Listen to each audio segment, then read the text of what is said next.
بسم الله الرحمن الرحيم. اللهم صل وسلم وبارك على سيدنا محمد وعلى آل سيدنا محمد. النهاردة ان شاء الله هنعمل البرجر بطريقة سهلة وموفرة جدا، طبعا بعد طبعا غلاء الاسعار والارتفاع اللي بره في الحاجات دي طبعا زيادة عن اللزوم، فاحنا هنعمله في البيت بكمية ما شاء الله يعني متوفرة. معايا هو حوالي نص كيلو لحمة مفروم، ومعايا برضو بجيب حوالي ربع كيلو فول صويا،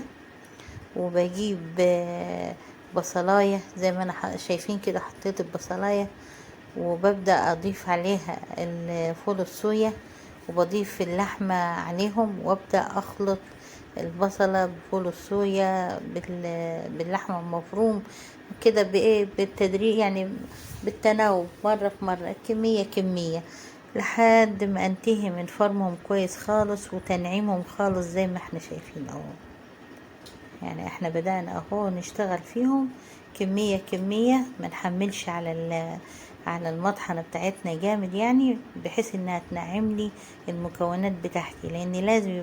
المكونات تبقى ناعمة كده وما بتضربيها ويبقى لها زي عرق في ايدك، يعني زي ما احنا شايفين اهو، لحد ما بتنعم وتديني الملمس اللي انا عايزاه، طبعا لحد ما اخلص الكمية كلها. انا طبعا بضيف بهارات على البرجر، طبعا لازم تجيبي اللي هي البهارات الجاهزة، اللي هي بهارات البرجر من اي سوبر ماركت بره، بتجيبي كيس كامل كده بتضيفيه، غير ايه مكونات البهارات اللي انت بتضيفيها زي ما احنا شايفين، ملح وفلفل وبابريكا، وادي الكيس اللي انا بقولك عليه اللي هو بهارات البرجر، بتجيبيها بهارات مخصصة للبرجر، وتبدأي بعد كده تقلبي كده زي ما احنا شايفين كويس خالص، وتبدأي بعد ما ضفتي الخليط ده تطحنيه مرة تاني، هتبقى تلاقي اللحمة وفول الصويا كده عمل لي ملمس ناعم كده وعجينة ناعمة، بقت سهلة كده تمسكيها في ايدك، سهلة انها تشكل وما فيهاش اي حاجة خشنة في ايدك.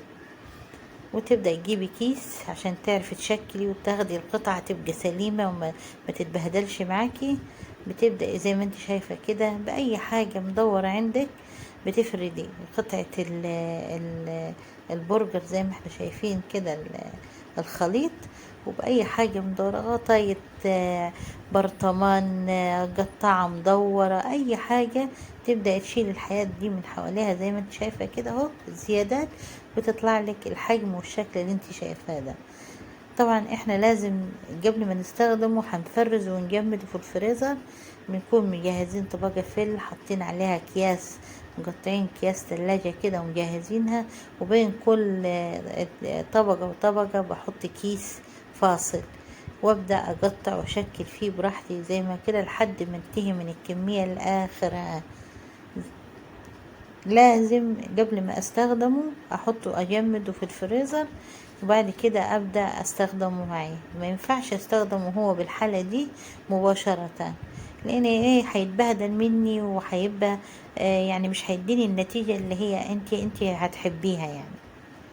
برضو من الحاجات المهمة اللي احب برضو نسيت ما اقول لكم عليها، اني انا بحط يعني ذرة خفيفة من الكربونات او البيكنج باودر عشان يبقى بحجمه زي ما هو. ومتنسوناش في الشير واللايك لقناتنا ومامته. شكرا.